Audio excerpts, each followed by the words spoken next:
Енді сабый салымсыз. Мындан 30 ел элек, нәқ менә 7 февральдә Татарстан Югары Советы тарафыннан дәүләт гербы кабул ителде. Менә шул елларны искә алып, хатирәләрне бераз барлыйк әле. Иң авыры үзара аңлашу. Әгәр дә үзара аңлашу булмый икән, демәк нәтиҗәсе начар була. Шуның өчен безнең җитәкчелегебез президент ул вакытта Югары Совет рәисе Шәймиев ул һәр вакытта да беренче урынга аңлашып яшәүне алга сөрде.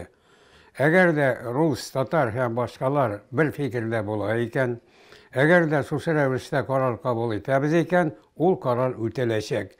Комиссия төзелде. Комиссия төзелүдә әлбәттә бик актив кешеләр булды.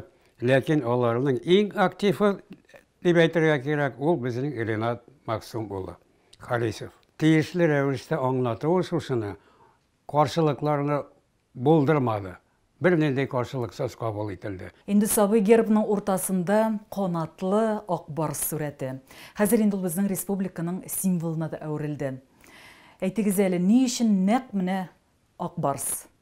Ак барс ул әлбәттә яхшы символ, ул безнең борынгы символыбыз. Әгәр дә без соңга кайтканбыз икән, димәк без тарихыбызга таянып эш итәбез.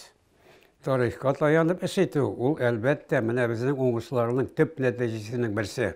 Төп нәтиҗәсе. Ул менә шушы безнең герб, ул менә шул күрсәткече.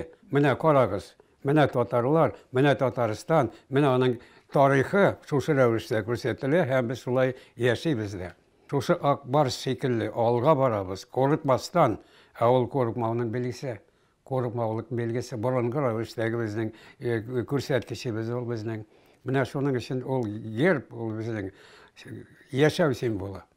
Һәм соңгы сорау инде сабый, яңа Татарстан тарихында менә әлеге символның, гербның никадәр мөһим булуын әйтик әле, әһәмияте нидә? Гербка карау белән үк кемдә булса, кемнеке икәнен һәм нәрсә икәнен күрәсе килә. Безнең гербка карау белән Татарстан чын мәгънәсендә менә шушындый зур, күләмле, сыйфатлы республика. Горурлык тудыра һәрбер татарда, һәм шулай булырга тиеш тә. Инде сабый, әңгәмәгез өчен бик зур итеп рәхмәт. Сау сәламәт булыгыз.